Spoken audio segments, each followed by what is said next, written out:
Om Shanti. Good morning.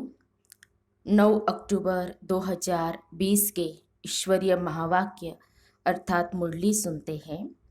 आज प्यारे बाबा कहते हैं, मीठे बच्चे सवेरे सवेरे उठ बाबा से मीठी मीठी बातें करो। विचार सागर मंथन करने के लिए सवेरे का टाइम बहुत अच्छा है। बाबा ने कहा, मीठे बच्चे सवेरे सवेरे उठ बाबा से मीठी मीठी बातें करो। विचार सागर मंथन करने के लिए सवेरे का टाइम बहुत अच्छा है।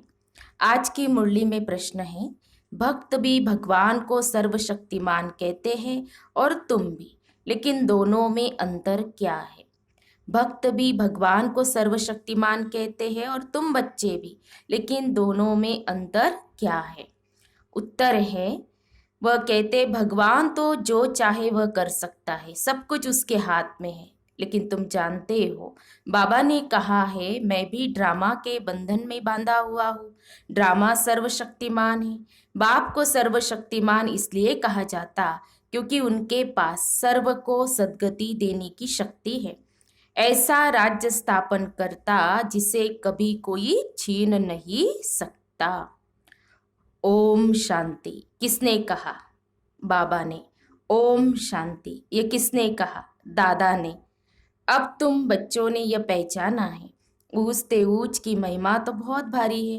कहते हैं सर्वशक्तिमान है तो क्या नहीं कर सकते। अब यह भक्ति मार्ग वाले तो सर्वशक्तिमान का अर्थ बहुत भारी निकालते होंगे। बाप कहते ड्रामा अनुसार सब कुछ होता है, मैं कुछ भी करता नहीं हूँ। मैं भी ड्रामा के बंधन में बांधा हुआ हूँ। सिर्फ तुम बाप को याद करने से सर्वशक्तिमान बन जाते हो। पवित्र बनने से तमो प्रधान से सतो प्रधान बन जाते हो। बाप सर्वशक्तिमान है, उनको सिखलाना होता है। बच्चे मुझे याद करो तो विकर्म विनाश हो जाएंगे, फिर सर्वशक्तिमान बन विश्व पर राज्य करेंगे। शक्ति नहीं होगी तो राज्य कैसे करेंगे? शक्ति मिलती है योग से। इसलिए भारत का प्राचीन योग बहुत गाया जाता है। तुम बच्चे नंबरवार याद कर और खुशी में आते हो। तुम जानते हो हम आत्माएं बाप को याद करने से विश्व पर राज्य प्राप्त कर सकते हैं। कोई की ताकत नहीं जो छीन सके। ऊच ते ऊच बाप की महिमा सब करते हैं, परंतु समझते कुछ नहीं। एक भी मनुष्य नहीं जिसको यह पता हो कि यह नाटक है। अगर समझते हो कि नाटक है तो शुरू से अंत तक वह याद आना चाहिए, नहीं तो नाटक कहना ही रॉन्ग हो जाता है। कहते भी है यह नाटक है, हम पार्ट बजाने आए हैं, तो उस नाटक के आदि मध्य अंत को भी जानना चाहिए ना। यह भी कहते हैं हम ऊपर से आते हैं, तब तो वृद्धि होती रहती है ना। सतयुग में तो थोड़े मनुष्य है, सतयुग में तो थोड़े मनुष्य थे, इतनी सब आत्माएं कहाँ से आई? यह कोई समझते नहीं कि यह अनादि बना बनाया अविनाशी ड्रामा है जो आदि से अंत तक रिपीट होता रहता है। तुम बाइस्कोप शुरू से अंत तक देखो, फिर दोबारा रिपीट करके अगर देखेंगे तो चक्र जरूर हूबहू रिपीट होगा, जरा भी फर्क नहीं होगा। बाप मीठे मीठे बच्चों को कैसे बैठ समझाते हैं। कितना मीठा बाप है। बाबा आप कितने मीठे हो। बाबा बस अभी तो हम चलते हैं अपने सुखधाम में। अभी यह मालूम पड़ा है कि आत्मा पावन बन जाएगी तो दूध भी वहाँ पावन मिलेगा। श्रेष्ठाचारी माताएं बहुत मीठी होती है, समय पर बच्चे को आपे ही दूध पिलाती है। बच्चे को रोने की दरकार नहीं होती। ऐसे ऐसे यह भी विचार सागर मंथन करना होता है। सुबह को बाबा से बातें करने से बड़ा मजा आता है। बाबा आप कितनी अच्छी युक्ति बताते हो श्रेष्ठाचारी राज्य स्थापन करने की। फिर हम श्रेष्ठाचारी माताओं की गोद में जाएंगे। अनेक बार हम ही उस नई सृष्टि में गए हैं। अभी हमारे खुशी के दिन आते हैं। यह खुशी की खुराक है, इसलिए गायन भी है। अतीन्द्रिय सुख पूछना हो तो गोप गोपियों से पूछो। अब हमको बेहद का बाप मिला है, हमको फिर से स्वर्ग का मालिक श्रेष्ठाचारी बनाते हैं। कल्प कल्प हम अपना राज्य भाग्य लेते हैं, हार खाते हैं, फिर जीत पाते हैं। अभी बाप को याद करने से ही रावण पर जीत पानी है, फिर हम पावन बन जाएंगे। वहाँ लड़ाई दुख आदि का नाम नहीं, कोई खर्चा नहीं। भक्ति मार्ग में जन्म जन्मांतर कितना खर्च किया, कितने धक्के खाए, कितने गुरु किए हैं। अब फिर आधा कल्प हम कोई गुरु नहीं करेंगे, शांति धाम सुखधाम जाएंगे। बाप कहते हैं तुम सुखधाम के राही हो, अब दुखधाम से सुखधाम में जाना है। बाबा ने कहा हम कहाँ के राही है, सुखधाम के, परम धाम के, सुखधाम के। तो वाह, हमारा बाबा कैसे हमको पढ़ा रहे हैं। हमारा यादगार भी यहाँ है, यह तो बड़ा वंडर है। इस दिलवाड़ा मंदिर की तो अपरम अपार महिमा है। अभी हम राजयोग सीखते हैं, उसका यादगार तो जरूर बनेगा ना। यह हूबहू हमारा यादगार है। बाबा मम्मा और बच्चे बैठे हैं, नीचे योग सीख रहे हैं, ऊपर में स्वर्ग की राजाई है, झाड़ में भी कितना क्लियर है। बाबा ने कैसे साक्षात्कार कराए, फिर चित्र बैठ बनवाए हैं। बाबा ने ही साक्षात्कार कराया और फिर करेक्ट भी किया। कितना वंडर है, सारी नई नॉलेज है, किसको भी इस नॉलेज का पता नहीं है। बाप ही बैठ समझाते हैं। मनुष्य कितना तमो प्रधान बनते जाते हैं, मनुष्य सृष्टि बढ़ती जाती है। भक्ति भी वृद्धि को पाते पाते तमो प्रधान बनती जाती है। यहाँ अब तुम सतो प्रधान बनने का पुरुषार्थ करते हो। गीता में भी अक्षर है मन मना भव। सिर्फ यह नहीं जानते कि भगवान कौन है।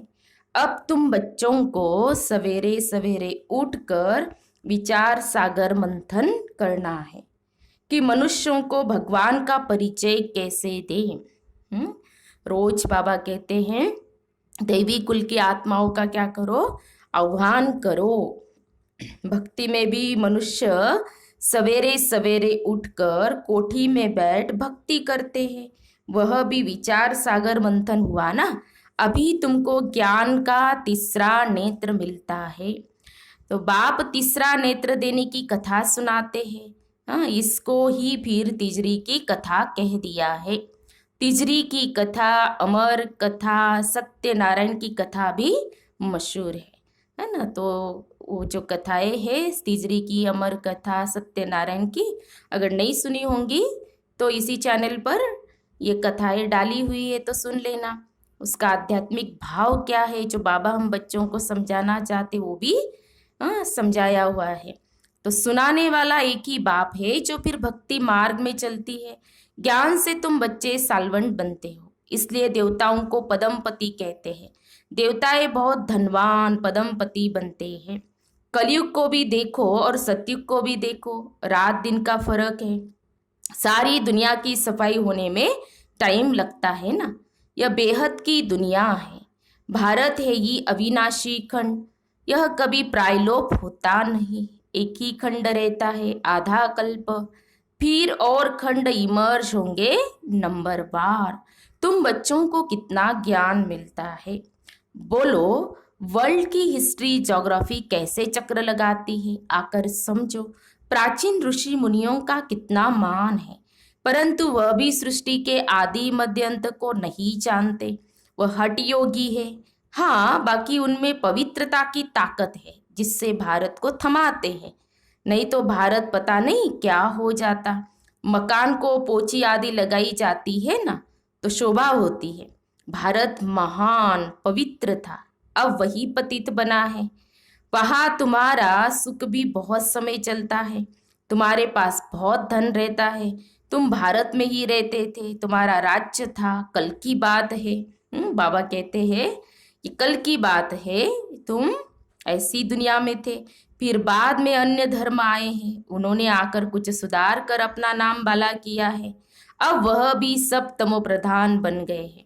अब तुम बच्चों को कितनी खुशी होनी चाहिए। ये सब बातें नए को नहीं सुनानी है, पहले पहले तो बाप की पहचान देनी है।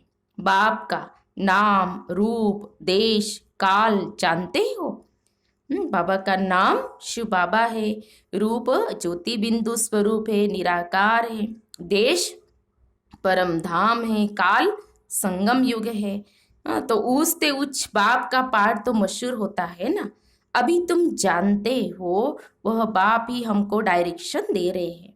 तुम फिर से अपनी राजधानी स्थापन कर रहे हो। तुम बच्चे मेरे मददगार हो, तुम पवित्र बनते हो। बाबा कहते हैं जो बाबा की श्रीमत से पवित्र बने हैं वो सबसे ज्यादा बाबा के मददगार बच्चे हैं। तुम्हारे लिए पवित्र दुनिया जरूर स्थापन होनी है। तुम यह लिख सकते हो कि पुरानी दुनिया बदल रही है। फिर यह सूर्यवंशी चंद्रवंशी राज्य होगा, फिर रावण राज्य होगा। चित्रों पर समझाना बहुत मीठा लगता है। इनमें तिथि तारीख सब लिखा हुआ है। भारत का प्राचीन राजयोग माना याद। भारत का प्राचीन राजयोग माना याद। याद से भी कर्म विनाश होते हैं और पढ़ाई से स्टेटस मिलती, पद मिलता है। दैवी गुण धारण करने हैं। हाँ, इतना जरूर है, माया के तूफान आएंगे। सवेरे उठकर बाबा से बातें करना बड़ा अच्छा है। भक्ति और ज्ञान दोनों के लिए यह टाइम अच्छा है। मीठी मीठी बातें करनी चाहिए। अभी हम श्रेष्ठाचारी दुनिया में जाएंगे। बूढ़ों के दिल में तो यह रहता है ना कि हम शरीर छोड़ गर्भ में जाएंगे। बाबा कितना नशा चढ़ाते हैं। ऐसी ऐसी बातें बैठ करो तो भी तुम्हारा जमा हो जाए। शिव बाबा हमको नरकवासी से स्वर्गवासी बना रहे हैं। पहले पहले हम आते हैं, सारा ऑलराउंड पार्ट हमने बजाया है। अब बाबा कहते हैं इस छींची चोले को छोड़ दो, देह सही सारी दुनिया को भूल जाओ। यह है बेहद का सन्यास। वहां भी तुम बूढ़े होंगे तो साक्षात्कार होगा। हम बच्चा बनते हैं, खुशी होती है। बचपन तो सबसे अच्छा है। ऐसे ऐसे सवेरे बैठ विचार सागर मंथन करना है। देखो बाबा ने क्या कहा, कैसे बाबा से बातें करनी है सवेरे सवेरे उठ करके। हाँ बाबा, आप हमें नरकवासी से स्वर्गवासी बना रहे हो। हमने ही ऑलराउंड पार्ट बजाया। फिर बूढ़े होने के बाद आप ही क्या कर देते हैं, शरीर छोड़ देते हैं, साक्षात्कार होता है। तो बचपन सबसे अच्छा होता है। तो ऐसे ऐसे बातें करनी है। पॉइंट्स निकलेंगी तो तुमको खुशी होंगी। खुशी में घंटा 1.5 घंटा बीत जाता है। जितनी प्रैक्टिस होती जाएंगी उतनी खुशी बढ़ती जाएंगी। बहुत मजा आएगा। और फिर घूमते फिरते याद करना है। फुर्सत बहुत है। हाँ, विघ्न पड़ेंगे, उसमें कोई शक नहीं। धंधे में मनुष्य को नींद नहीं आती। सुस्त लोग नींद करते हैं। बाबा कहते हैं धंधे में मनुष्य को नींद नहीं आती, लेकिन सुस्त लोग नींद करते हैं। तुम जितना हो सके शिव बाबा को ही याद करते रहो। तुमको बुद्धि में रहता है शिव बाबा के लिए हम भोजन बनाते हैं, शिव बाबा के लिए हम यह करते हैं। भोजन भी शुद्धि से बनाना है। ऐसी चीज न हो जिससे खिटपिट हो जाए। बाबा खुद भी याद करते हैं। ब्रह्मा बाबा खुद भी शिव बाबा को याद करते। ब्रह्मा बाबा ने बहुत प्रैक्टिस की है। बाबा अनुभव बताते हैं कि भोजन पे बैठता हूँ, बाबा को बुलाता हूँ, फिर बीच बीच में हम क्या करते हैं, जैसे बाबा को बुलाते हैं फिर बीच में भूल जाते हैं। तो भोजन बहुत शुद्धि से बनाना है और खाना भी बाबा की याद में है। अच्छा, मीठे मीठे सिखी लदे बच्चों प्रति मात पिता बाप दादा का याद प्यार और गुड मॉर्निंग। रूहानी बाप की रूहानी बच्चों को नमस्ते। हम रूहानी बच्चों की रूहानी बाप दादा को याद प्यार और नमस्ते नमस्ते। ओम शांति ओम शांति ओम शांति। गुड मॉर्निंग बाबा, शुक्रिया बाबा, थैंक्स बाबा। आज शुक्रवार है तो बार बार बाबा को शुक्रिया शुक्रिया करते रहो। फिर है धारणा के लिए मुख्य सार। आज की मुरली का सार 2 पॉइंट में। पहली पॉइंट है सवेरे सवेरे उठकर बाबा से मीठी मीठी बातें करनी है। रोज खुशी की खुराक खाते हुए अतीन्द्रिय सुख का अनुभव करना है। दूसरी पॉइंट, सतयुगी राजधानी स्थापन करने में बाप का पूरा मददगार बनने के लिए पावन बनना है। याद से विकर्म विनाश करने हैं। भोजन भी शुद्धि से बनाना है। तो सबसे बड़े जो बाबा के कार्य में मददगार बच्चे हैं, तो बाबा कहते हैं जिन्होंने अपने जीवन में पवित्रता को अपनाया है। फिर आज की मुरली में बाबा का वरदान है, स्वस्थिति द्वारा परिस्थितियों पर विजय प्राप्त करने वाले संगम युगी विजयी रत्न भव। स्वस्थिति द्वारा परिस्थितियों पर विजय प्राप्त करने वाले संगम युगी विजयी रत्न भव। स्पष्टीकरण है, परिस्थितियों पर विजय प्राप्त करने का साधन है स्वस्थिति। यह देह भी पर है, स्व नहीं। स्वस्थिति व स्वधर्म सदा सुख का अनुभव कराता है और प्रकृति धर्म अर्थात पर धर्म या देह की स्मृति किसी न किसी प्रकार के दुख का अनुभव कराती है। तो जो सदा स्थिति में रहता है वह सदा सुख का अनुभव करता है। उसके पास दुख की लहर आ नहीं सकती। वह संगम युगी विजयी रत्न बन जाते हैं। तो आज का स्वमान कि मैं संगम युगी विजयी रत्न हूँ, इस स्वमान का भी अभ्यास कर सकते हैं। फिर स्लोगन है, परिवर्तन शक्ति द्वारा व्यर्थ संकल्पों के बहाव का फोर्स समाप्त करो। परिवर्तन शक्ति द्वारा व्यर्थ संकल्पों के बहाव का फोर्स समाप्त करो। परिवर्तन बाबा जो कहते हैं, एक है रियलाइजेशन और दूसरा है महसूसता होनी चाहिए ना, हमें किस चीज का परिवर्तन करना है। फिर है मातेश्वरी जी के अनमोल महावाक्य। इस अविनाशी ईश्वरीय ज्ञान प्राप्त करने के लिए कोई भी भाषा सीखनी नहीं पड़ती। इस अविनाशी ईश्वरीय ज्ञान प्राप्त करने के लिए कोई भी भाषा सीखनी नहीं पड़ती। अपना जो ईश्वरीय ज्ञान है वो बड़ा ही सहज और मीठा है। इससे जन्म जन्मांतर के लिए कमाई जमा होती है। यह ज्ञान इतना सहज है जो कोई भी महान आत्मा, अहिल्या जैसी पत्थर बुद्धि, कोई भी धर्म वाला बालक से लेकर वृद्ध तक कोई भी ज्ञान प्राप्त कर सकता है। देखो, इतना सहज होते हुए भी दुनिया वाले इस ज्ञान को बहुत भारी समझते हैं। कोई समझते हैं जब हम बहुत वेद शास्त्र उपनिषद पढ़कर बड़े बड़े विद्वान बने, उसके लिए फिर भाषा सीखनी पड़े, बहुत हठयोग करे तभी प्राप्ति हो सकेंगी। लेकिन यह तो हम अपने अनुभव से जान चुके हैं कि यह ज्ञान बड़ा ही सहज और सरल है, क्योंकि स्वयं परमात्मा पढ़ा रहे हैं। इसमें न कोई हठ क्रिया, न जप तप, न शास्त्रवादी पंडित बनना, न कोई इसके लिए संस्कृत भाषा सीखने की जरूरत है। यह तो नेचुरल आत्मा को अपने परम पिता परमात्मा के साथ योग लगाना है। भल कोई इस ज्ञान को न भी धारण कर सके तो भी सिर्फ योग से भी बहुत फायदा होगा। इससे एक तो पवित्र बनते हैं, दूसरा फिर कर्म बंधन भस्मीभूत होते हैं और कर्मातीत बनते हैं। इतनी ताकत है इस सर्वशक्तिवान परमात्मा की याद में। भल वो अपने संस्कार ब्रह्मातन द्वारा हमें योग सिखला रहे हैं। भल वो अपने साकार ब्रह्मातन द्वारा हमें योग सिखला रहे हैं, परंतु याद फिर भी डायरेक्ट उस ज्योति स्वरूप शिव परमात्मा को करना है। उस याद से ही कर्म बंधन की मैल उतरेगी। अच्छा, ओम शांति। तो ये थे हमारी मीठी मम्मा के अनमोल महावाक्य। तो आज हमने प्यारे बाबा के मधुर महावाक्य सुने और मीठी मम्मा के अनमोल महावाक्य भी सुने। धारणा भरी मुरली है।